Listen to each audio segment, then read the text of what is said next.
First pictures of Union Home Minister Amit Shah. He's back in his home state of Gujarat, and you can continue speaking to us while we are getting those pictures of him being greeted now as he is coming across also with the Chief Minister of Haryana, Manohar Khattar. It seems that there are other Chief Ministers of the state who are also expected to attend the swearing-in ceremony this afternoon. Yes, please continue speaking to us over those live pictures that we are getting from Ahmedabad.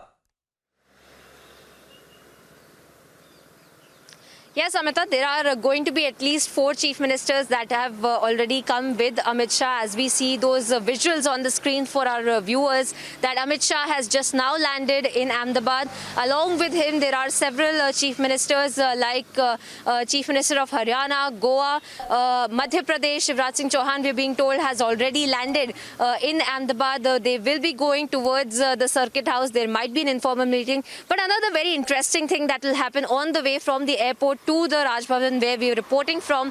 It is an odd 45-minute long drive, and we're being told that Amit Shah and Bhupendra Patel will be riding in the same car. In fact, they will be talking about the cabinet ministers' names as well. We're being given to understand there will be some kind of discussion that will take place between Amit Shah and Bhupendra Patel en route to the Raj Bhavan. Now, of course, at the Raj Bhavan, the ceremony will take place and oath-taking will take place, and all these dignitaries will be present at the ceremony. But after that, we're being told perhaps at the BJP headquarters, Kamalam, or else at the circuit house. The location has not yet been decided, but there will be a meeting that will take place between Amit Shah, Bhupendra Yadav and all the ministers and the leaders that we spoke of before as well, who will be sitting together and discussing and brainstorming as to which MLA needs to be, also be taken into the cabinet, because there will be several ministers from the last cabinet who will also be cut from the cabinet itself. There are several leaders, there are old leaders as well in the cabinet who will not be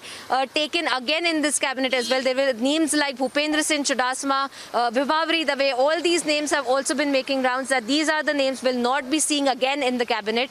But the new cabinet, we're being told by the leaders, and even in the media statements that the leaders have been making, they have said that there is time now for Gujarat to see fresher and younger faces in the politics as well. We had seen Vijay Rupani say that on the day that he tendered his resignation, he had said that the time has now come that fresher and younger politicians also take over the baton of power for the government of Gujarat, and that's exactly perhaps something that we will see in the cabinet as well. And tomorrow or day after, we're being told, Amita, that there will be a final decision that will be taken, and the final names might also be announced, because remember, this is a swift operation that is being called by the BJP. The BJP did not want to create too much of chatter, too much of controversy, does not want to prolong this entire issue.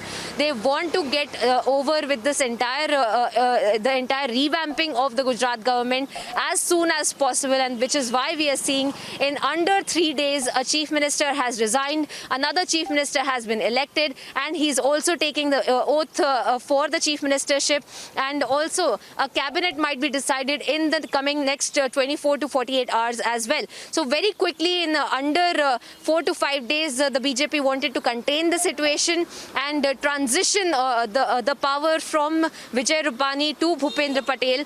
Now, of course, another very important factor to keep into consideration is that, as I earlier said, that this is not just about revamping, but also a first day for campaigning for BJP in the state of Gujarat, since the legislative assembly elections are due in 2022. The second half of 2022 is when the elections are due, and before that itself, there is a level of anti-incumbency that the BJP will have to tackle in the state of Gujarat, and of course a lot of caste combination, a lot of community combinations that community leaders and caste leaders had been asking for their minister, for their leader to be appointed as the chief minister or as a cabinet minister, and the portfolios will have to be distributed accordingly.